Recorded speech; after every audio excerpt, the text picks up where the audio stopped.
Ladies and gentlemen, welcome back to the Chtib Zhang show. It is episode 24. In today's episode, we will be talking about UFC 263, a little YouTube versus TikTok fighting for the young ones, and we'll be talking about the NHL semifinals playoffs. But as always, first, this episode is brought to you by Hot Streak Fantasy, the best in-play fantasy app on the market. Pick 2 to 3 players in the NBA while you're watching your favorite teams and watch them make you some money.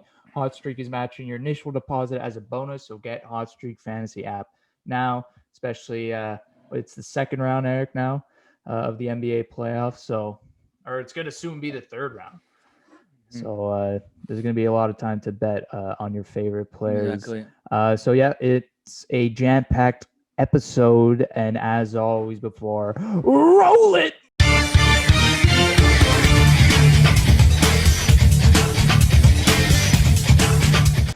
Ladies and gentlemen, welcome back to the Chtib Zhang show, episode 24. Eric, in this week's episode, we're talking about the UFC 263 event, the YouTube versus TikTok boxing, and of course the NHL playoffs, Montreal versus Vegas, Tampa versus New York. But before that, let's jump into the UFC, Eric. UFC 263, we had Israel Adesanya defending his middleweight belt versus Marvin Vettori, right? Yeah, that's how you exactly. say Vettori, the Italian. Adesanya 21-1 versus Marvin, who's 17-5-1. Obviously, in the end, Adesanya won by decision. Eric, it seemed like Adesanya hasn't lost a step defending his title yet. No, still, not at all. But Adesanya, a lot of people thought it was a good matchup because last time they fought, I think it was 3 years ago, 2018. Yeah, it was only a 3-round fight. Adesanya just came into the UFC, and that was Adesanya's toughest fight. It was a split decision, and it literally could have gone either way. But Adesanya won. Vettori went on a 5-0 run. He hasn't lost since. He's been really looking really good. He hasn't fought like that good of a fighters, but he's been winning. That's all you gotta do. He's the third ranked or fourth ranked best middleweight fighter in the class. Exactly. He was winning, and so hey, it's fair. He got his title shot. A lot of people, because you remember the last fight when he fought Yan, who's a bigger guy, right? Remember, Adesanya went up in weight. Yan was a big guy and just took him down, wrestled him. Vittori tried to do this fight, but for some reason, Adesanya practices takedown defense. Exactly. Yeah. Wasn't getting taken down as easily, and it's just he landed more shots. He did it Adesanya thing. If Adesanya doesn't get taken down, he's gonna win on his feet for sure, because Adesanya is just that good of a talent. He's a great kickboxer. Yeah, speed. So he's stronger now too. Yeah, exactly. So. And he was toying with Vittori. I don't know if you saw a couple clips. He'd be like at the end of the fight, he was like Adesanya was like fake crying just because, like, I don't know, bro. Adesanya, he's pure entertainment. I love Adesanya. He's pure class, and he's probably gonna be a middleweight champ for a while. So to Vittori, like, Vittori's a really good fighter. Like, I want to see him fight. Like, it's just Adesanya's way better. Like, it was a unanimous 50-40. Like, Adesanya won every single round. It wasn't close, but Vittori is really good. Like, he's just not on that level yet. He was about to be the first ever Italian UFC champion. Didn't happen. He's gonna get his chance again. He just gotta beat like the top ranked fighters again, then he might get another chance. Yeah. So Adesanya stays hot, and he's looking to fight again quickly. Eric, he's not one of those fighters who stays back, waits like the top guys he called out. And so he wants to fight again. He's telling Dana White that he wants to fight back home. Exactly. And who's the best? Who's the next guy up?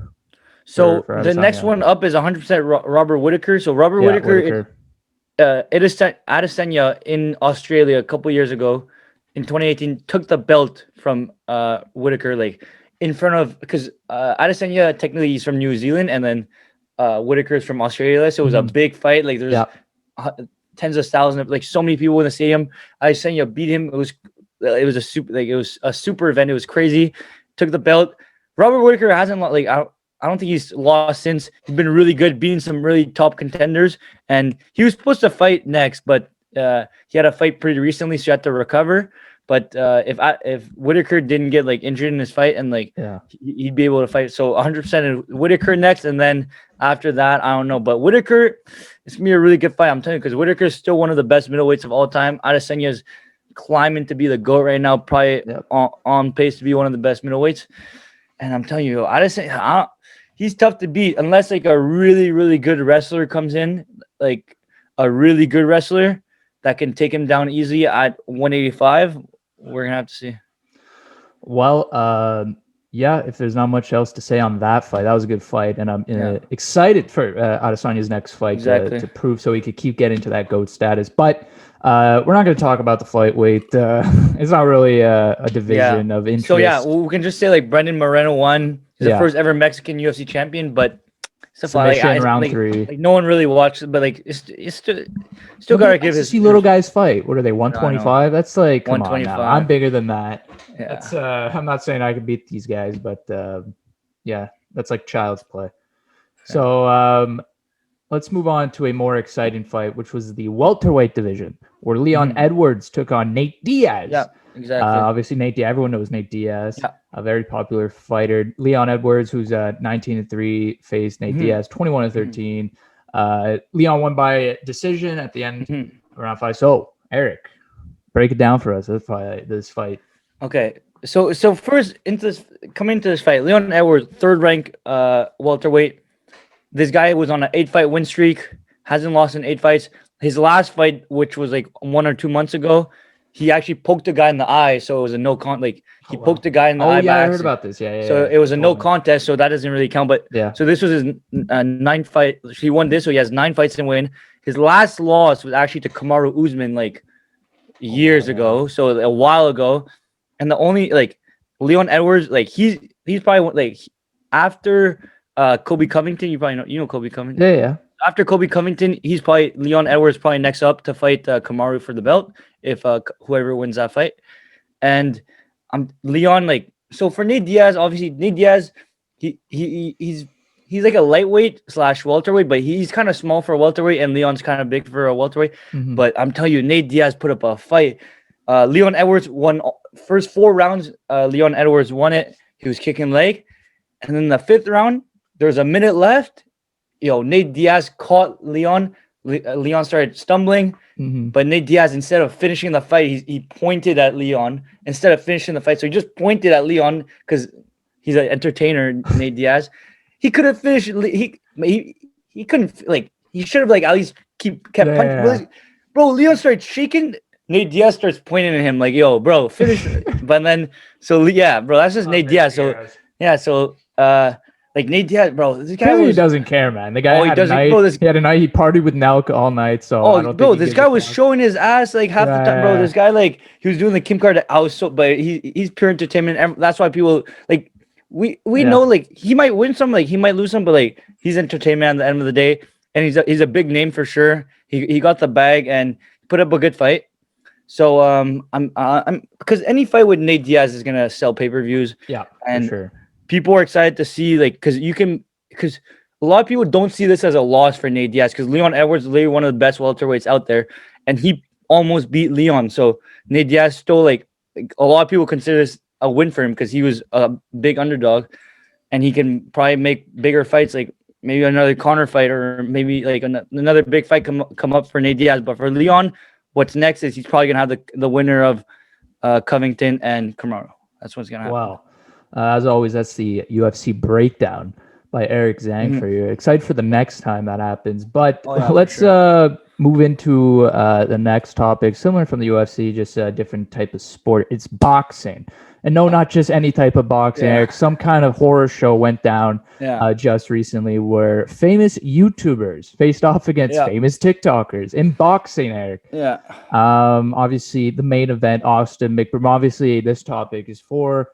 I'd say it's very cultured wise when it applies to everyone. Everyone can chime in on this. Girls, guys, you don't even follow sports. You still watch this freaking fight for some reason. Yeah. So the main event, Austin Mcbroom versus Bryce Hall. Eric, obviously there was some crazy trash talk going back and forth, obviously, about Austin and his marital problems with his wife. Yeah. And Bryce Hall decided to use that as his main weapon. But he definitely came back to bite him in the ass, Eric, because he got his shit rocked by Austin Mcbroom, who was also a former D1 athlete, and he's way bigger and taller. Yeah, but Austin Mcbroom, like this guy was a legit basketball. I don't know if it was D1 or D2, but he averaged like 21 points in his senior. Like he's probably D1, but he's an athlete. But don't forget, he's like 29 now, and he's a father. But 29 is still not that old. That's your prime technically. And Bryce Hall is only 21. Let's be honest, like I don't like either of them. I don't like Bryce Hall because Bryce Hall is a bitch. And bro, this guy's, I don't know. He's just a hardo. Oh, get into it, man. I know you love this type of stuff. This drama between YouTube and TikTok. You soak that stuff up. So just tell the people how you're feeling right now. Yeah, I'm saying, but Austin Mcbroom, like, because you can't forget, like, why don't you like this guy? Tell us. You know, why?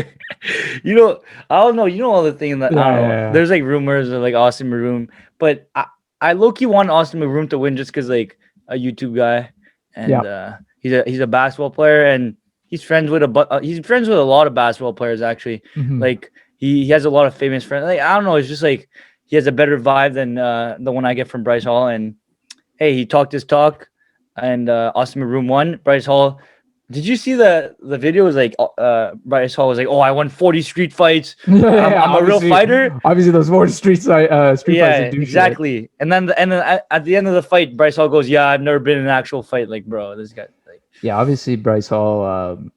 Well, he's an entertainer, right? This was entertainment.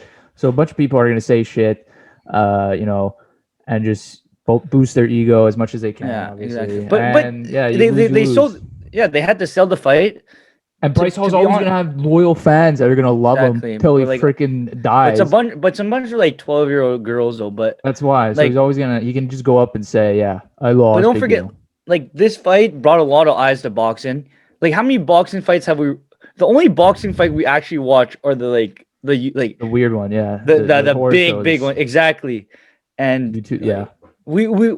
When was the last time we're like, oh, let's sit down to watch Canelo Alvarez fight? Like we only watched the people only tune in to watch the big fights, which is not a bad thing, but like it brings eye to the sport. But like it's kind of it's tough for boxing because UFC, they have their loyal fans. Like they don't need these outside fans to come watch. But boxing is kind of like it's kind of dying, so they have to like try and survive still, and so they're like incorporating like social media with it. And things like that. But well, I mean, like some of these actual boxers, the superstar of boxing, right? The faces of boxing, they got to take a page out of Sonya's book and like start booking some more fights because exactly.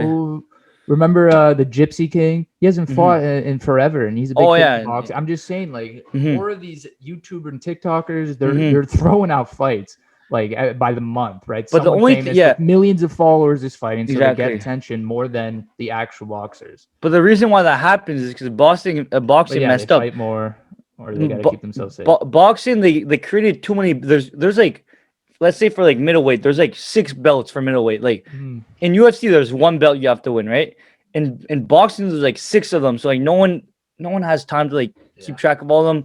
And if you lose one fight in boxing, like that can like in UFC you lose a fight, all right, on to the next one. Like you can lose boxing, you lose, like you're fucked. Like you have to win. Like if you lose, like that's big. Like and most of these boxing these boxers, their records are like ridiculous. It's like 30-0, like things like that. In UFC, you're 30-0, you're one of the best. Boxing, you're 30-0, you're still like. Right, Ryan Garcia is close to 30. Like, I don't know. It's like it's not the same. Yeah, it's weird because boxing, they don't fight the best all the time. Like Anthony Joshua fought this like scrub like a couple months ago, but no one's talking about that because we want to see the big fights. No one cares about these small fights. We want to see the big fights. So that's what's happening. And that's why they're just they're not. Boxing's not doing its best to its abilities right now. Exactly. To sell big fights, which makes you a lot of money and sells pay-per-view. And guess what? These YouTubers and TikTokers with their millions of loyal fans, that's what they get. So, there's a bunch of idiots that paid for the Logan Paul Floyd Mayweather boxing match, and obviously we're disappointed. Like, what did you expect? It's a YouTuber fighting. So Yeah, that's my message to boxing. I think you're getting outmarketed by a bunch of YouTubers and TikTokers in your sport. So maybe we can move on here with Hassan Gibb versus Taylor Holder. Yeah. Obviously, that finished in a draw, but Hassan Gibb came out the clear winner. You said the call actually got reversed. Yeah. So what happened was, okay, just to start, I've been adding Song Gibb. So I was a big FIFA guy when I was younger, like FIFA 14. So this is like 2014, 2015, like a big FIFA guy, young Zanger, big FIFA guy. And Andy Song Gibbs, he was one of the big FIFA YouTubers. So I started following him there, like KSI, Deji. Yeah. Everyone remembers like the FIFA was big back then in like 2014. So I've been watching. So like, and then now he's doing this. He fought Jake Paul already, which was that's a big fight. Like Jake Paul, like that's a big name. And now he's fighting another big name in Taylor Holder. He got embarrassed in the first fight against Jake Paul. And learned a lot, it seems like. Yeah, exactly. Exactly. So then this was his redemption, right? He goes, Taylor Holder was the favorite to win. He's a big name. Like he looks big, like he looks strong. And he shall comes, puts the pressure on him, wins every round, every single round he fought. Yeah, I punched him by like 2 times more, like destroyed him, and then they said the cards, and for some reason it was majority draw, but I don't know how that worked, but apparently it was an error. So that Andy Sungib actually won the reverse the decision after, and it was good. So Andy Sungib won. I'm really happy. Taylor Holder, I don't know how this guy looked into the camera and said that he won the fight. I don't know how he did it. But everyone knows he lost. I watched the fight like that's my guy Gibb. He won, but yeah, it's your guy. Well, unfortunate for the YouTube side, as Deji, the lone YouTuber who actually lost versus Vinny Hacker. Eric, like you said, Deji, another one of these FIFA guys, obviously not as big as his brother KSI, but someone you wanted to win. You're very disappointed when he lost. Yeah, exactly. You know Deji. I'm telling you, I've been following Denji since I was like 10. Like this guy, like you remember back in the day when him and KSI used to make videos, like those are fun, like those are funny. And then KSI, like he changed into like this monster that won fights, could rap, like KSI's changed completely, like he went completely mainstream. Like Deji kind of like kept staying, he still lives with his parents type thing, like kind of like lives under the shadow of his brother. Yeah, like, for sure. And he came, and then he just looked like Ben Askren when he took off his shirt. Like he went on the scale, he just looked like he literally looked like Ben Askren. I was like, yo, how's he gonna win? Like he had like some crazy love handles. Like, wow, bro, this is gonna be tough for him. And then what happened? Obviously, he didn't have enough cardio to win the fight, so that's what happened. He just lost because he was tired. He was a better boxer than the TikToker, but he just didn't have the cardio, so he lost. That's what happened. Yeah, I was really pissed about that. But FaZe Jarvis made it up for you. Oh, yo, FaZe Jarvis. FaZe Jarvis made it up to you though. Yeah, I don't really know FaZe Jarvis. I just know like Michael Lee. Yeah. Do you know FaZe? Like I know FaZe Jarvis because I know it because he got banned from Fortnite. Yeah, and then he started crying about video that. Went viral about crying. Yeah, exactly. But hey, bro, did you see the knockout though? Yeah. I said, yo, that was the lone knockout of the event. Exactly. And don't forget, this is he's a FaZe guy, so right, anything with FaZe is a big name, right? So this actually brought a lot of attention to the fight and to FaZe, bro. Like if you look at the fight, like he looks sick. Like imagine punching someone like that with a right hook, like you get mad, and everyone's like supporting you, like and like a bunch of famous people are there too, and so it just looked good. I don't know, it looks good for FaZe, and it was just good overall for YouTubers. So yeah, in the end, YouTube comes out with a big win, especially the main event. They take the dub there by Austin McBroom. Exactly. Let's move on though. Thank God we're done talking about that. Yeah. All right. We could put that to rest forever. Let's move on to some actual sports. In hockey, the semifinals, the Stanley Cup semifinals are already underway, where the New York Islanders already lead the Tampa Bay Lightning 1-0. And sadly, the Vegas Golden Knights come up with a big win against the Montreal Canadiens in Game 1. But let's shift over to the New York and Tampa series. Eric, New York steals Game 1 in Tampa Bay at Mahle Arena.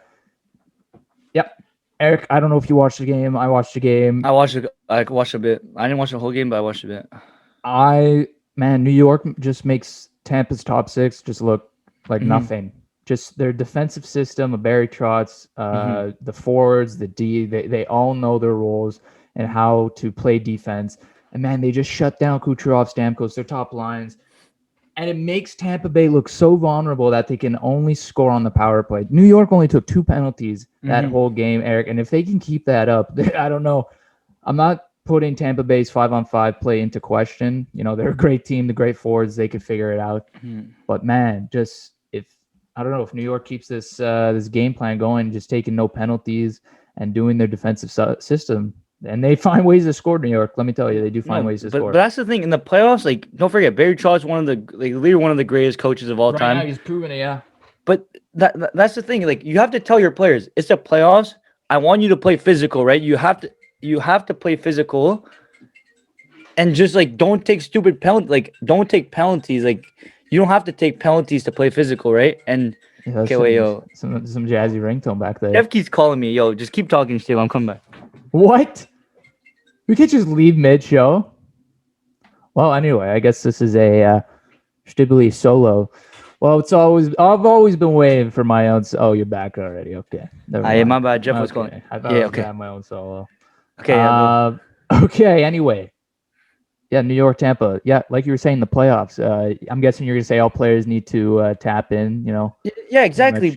When you play defense, you don't have to take penalties. I feel like that's what happened with Montreal in the regular. Like, I don't know, just regular season. Yeah. Like, it's just you can play physical without taking penalties, and I feel like Barry Trotz like probably yelled that into them, and I feel like they have, because if you look, I don't know what the exact stat was, but most of the games I watch for the Islanders, like, they play so conservative. They don't take big penalties. Like, they'll hit, but like, they'll make sure like it's a clean, not giving much space, but they won't take penalties. Exactly, which is really good. And you don't want, and especially against Tampa, like, I'd be like, don't take stupid penalties. Like, please don't, like, just, I don't know. And it's been working. I love this Islanders team. I kind of, bro, because I think I went against them in the two first rounds. Yeah, the first 2 rounds you went against them. So we both did. I thought Boston was gonna win. So exactly. So are we doing predictions? Yeah, I mean, I'll make a prediction. I still think Tampa's got this in 6. Okay. I don't think the Islanders are good enough to shut them down in the series. Not that top 6. Okay, I'll be honest. This might be like recency bias just because I fucked up on the first 2, but I'm gonna have to say Islanders in 7. I know this is crazy prediction. Listen, it's not a complete upset if the Islanders do win. I know. I think just a lot of people would be surprised. I mean, the Islanders are a good team, right? Just Tampa is just $18 million over the cap and way better. But that's why I'm saying I feel like I'd be happier if Islanders won for sure. Like, oh yeah, for sure. Me too. They had all the cards stacked against, like, they had nothing going. Like, this team started from they lost Tavares.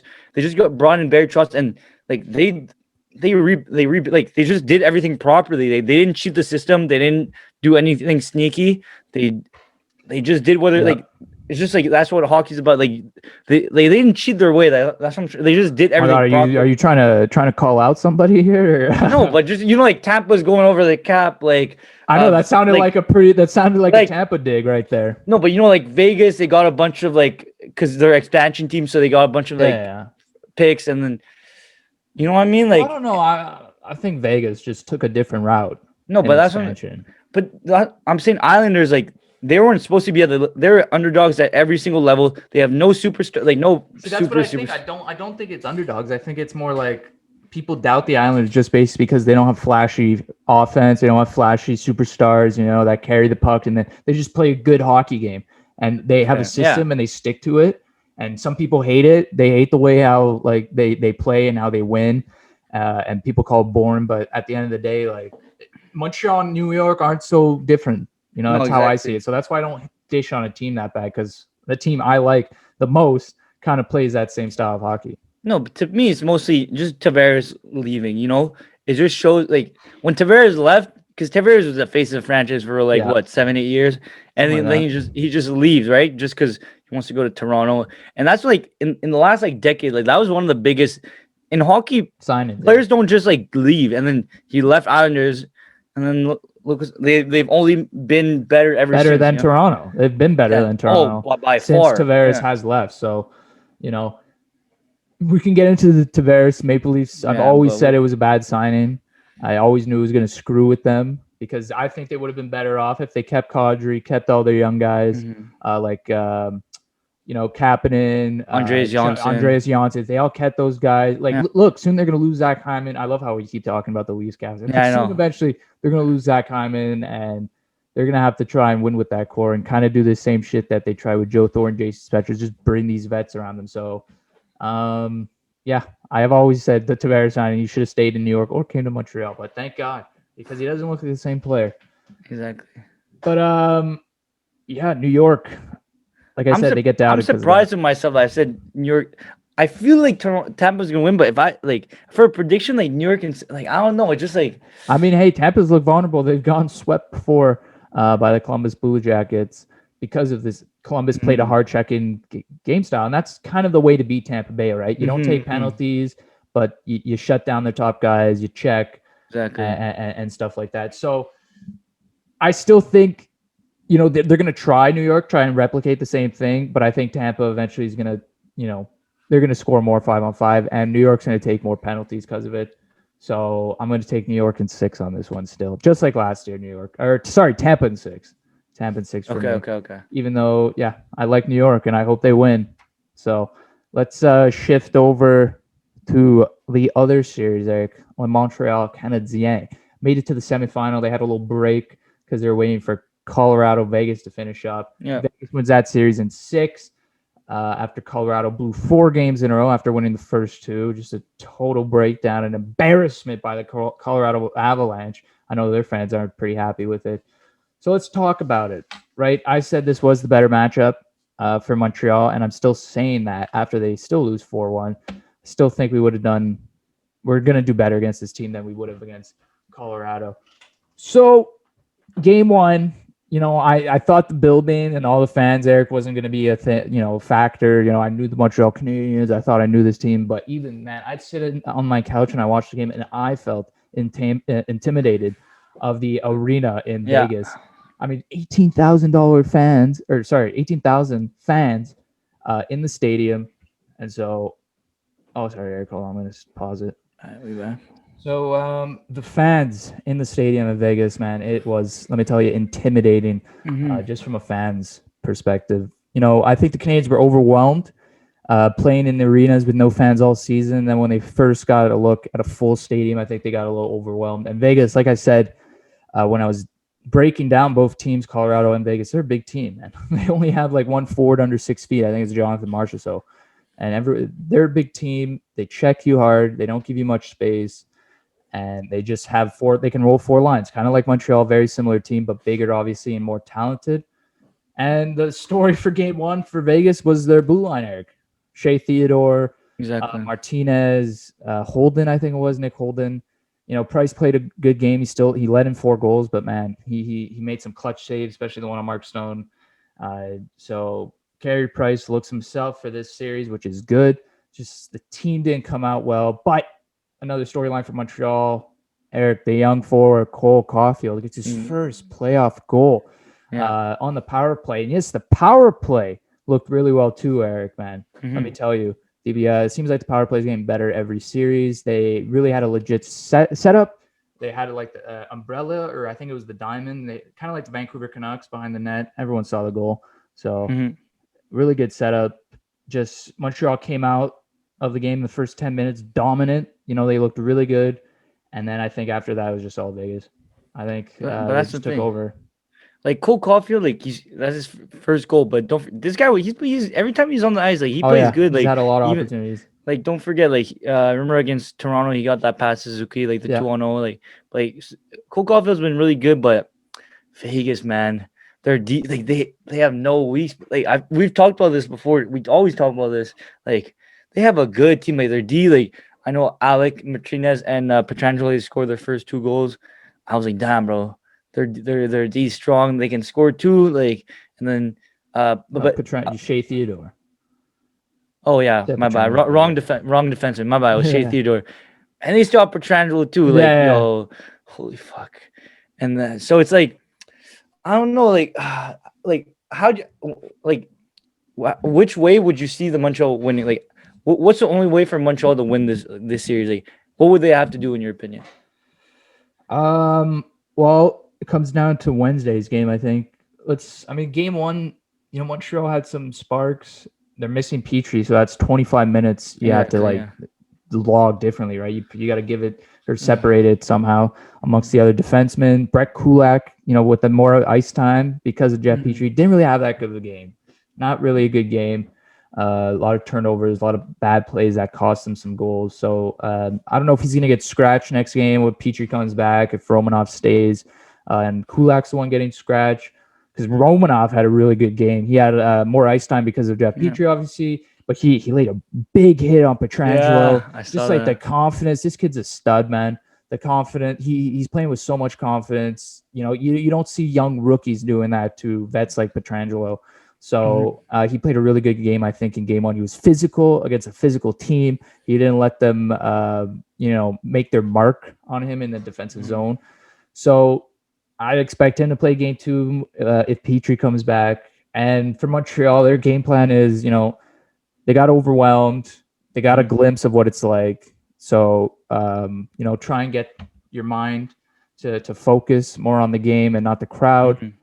But they got to win game two, I feel. If they can win game two, split in Vegas. Exactly. And then go back home because in the Montreal, I think they'll play really well at the Bell Center because they've been playing really well in the Bell Center.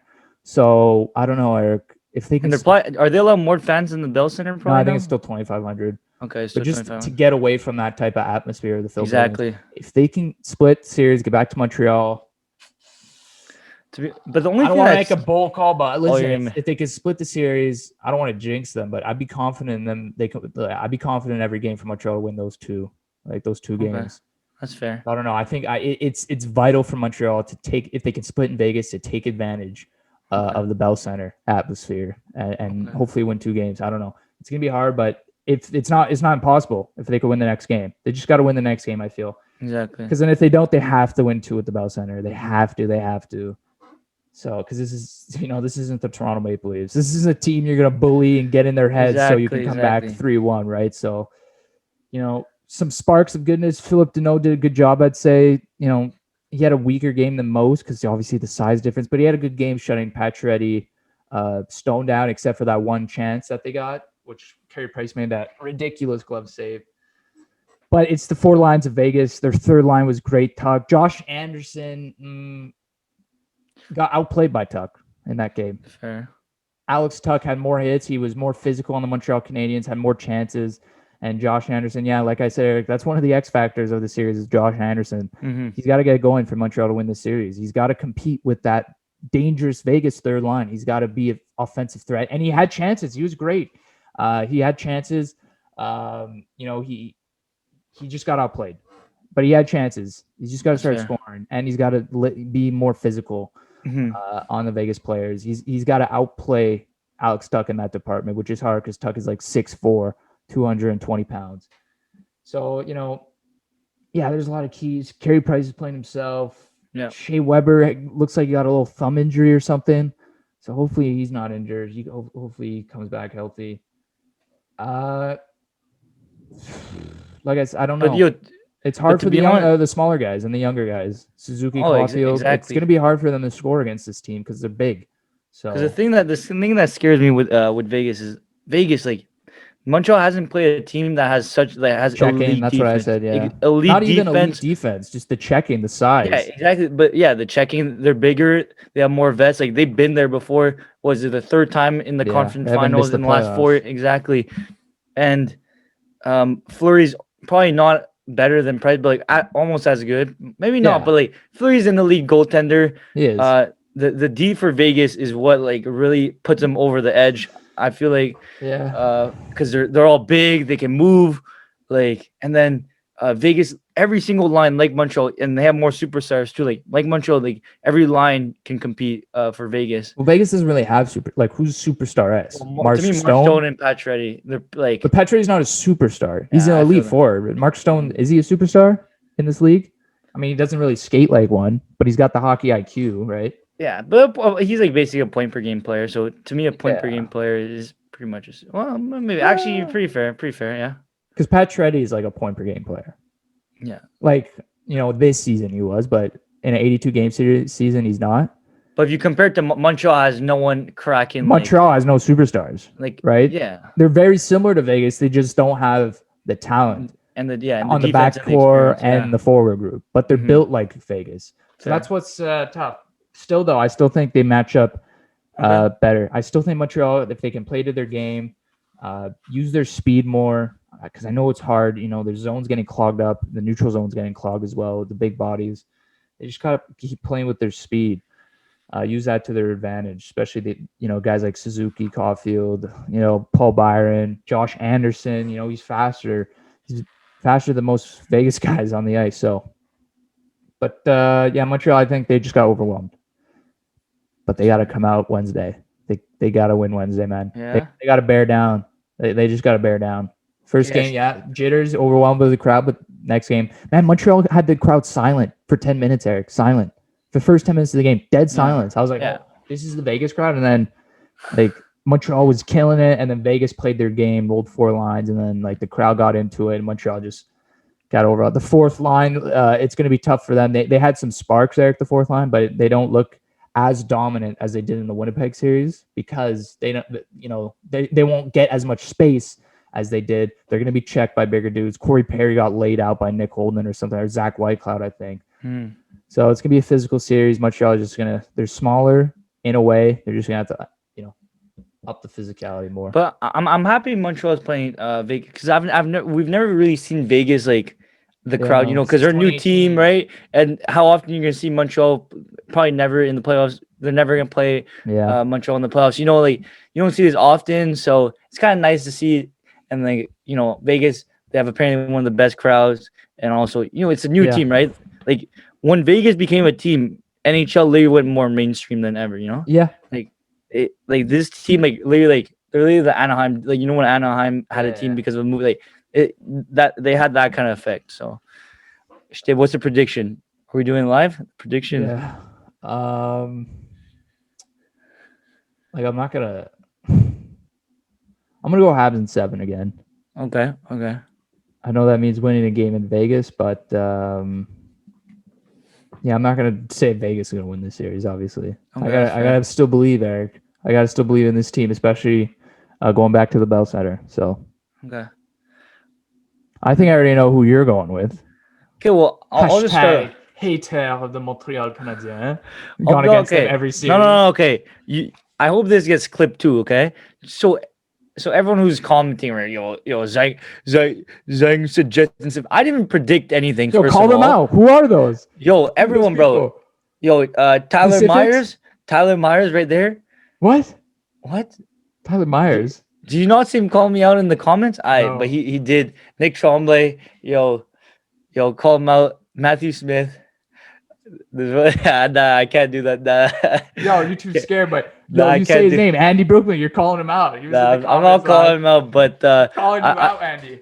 I don't want no beef, but I want Montreal to win realistically because hey, I'm still from Montreal. It's still one of my top 3 favorite teams, but I've been having a lot of backlash from Montreal fans, and you just gotta believe. You just gotta go with your gut.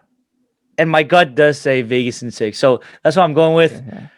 I hope this gets clipped. I know this won't.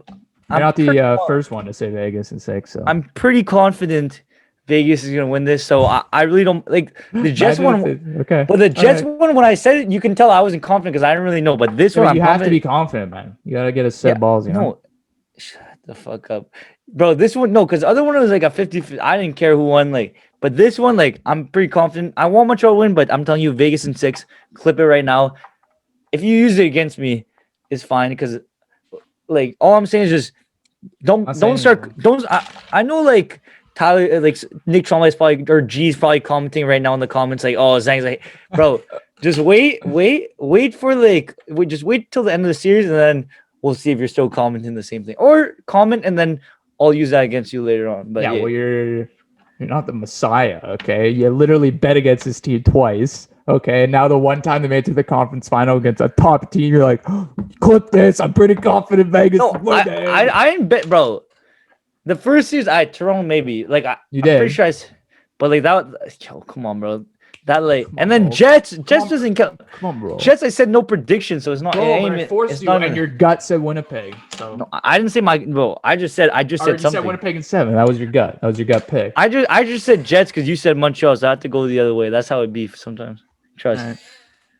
All right. Hopefully we don't have to use that against you. So, but hopefully you're wrong too. That's also a big thing. So I want Montreal to win though, but I'm just saying like, if I have to say something, yeah. Don't worry, kid. Nobody's gonna be calling you out. Okay, the 3 people that did. Don't worry. Relax. But again, thanks for listening to the Chtib Zhang show. A week from now, Eric. Yeah. We'll see where the series are. Right. Exactly. We'll see if they're still alive. We'll see if Montreal's still going strong.